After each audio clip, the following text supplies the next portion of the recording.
Class 12-এর অর্থাৎ দ্বাদশ শ্রেণীর বাংলা ইংরেজির পর সংস্কৃত সিলেবাসের আবার পরিবর্তন। দেখো 24শে April notification regarding changes in Sanskrit syllabus. আচ্ছা, যদি এরকম হয় সমস্ত বই মার্কেটে বেরিয়ে গেছে, সিলেবাস চেঞ্জ হচ্ছে, তাহলে তোমরা কি করবে? এরা কি ভেবেছে কে জানে, জানি না।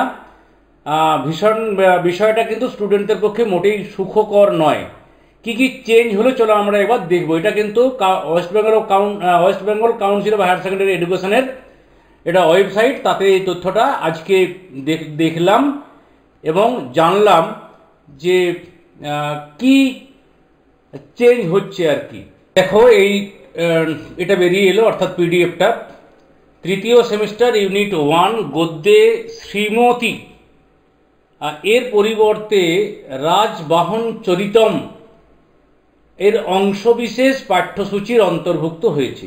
দ্বিতীয় ইউনিটে যে তোমাদের পদ্য বা কবিতা আছে, এই শ্রীমদ্ ভাগবত গীতার নির্বাচিত অংশের পরিবর্তে যোগ কর্মসু কৌশলম নির্বাচিত অংশটি মানে এটা দুটো বদলেল। 3 নম্বর ইউনিটের নাটকের ছিল কি বীর সর্বদমন, এখান থেকে এলো দুর্বাসস অভিশাপ। ইউনিট 5-এ তার মানে 1, 2, 3 এবং ইউনিট 5 এই 4টে জায়গায় পরিবর্তন হয়েছে। তাহলে বই কি হবে? মার্কেটে সব বই বেরিয়ে গেছে। ইউনিট 1-এ এই গদ্যের পরিবর্তে এটা এলো, এই পদ্যের পরিবর্তে এটা এলো, এই পৌরাণিক লৌকিক সংস্কৃত সাহিত্য এটার পরিবর্তে এটা এলো।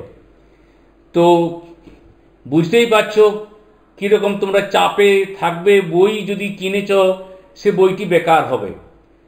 তো কিচ্ছু করার নেই। এটা তোমাদের কাছে কি মানে কেমন মনে হচ্ছে এটা অবশ্যই জানাবে।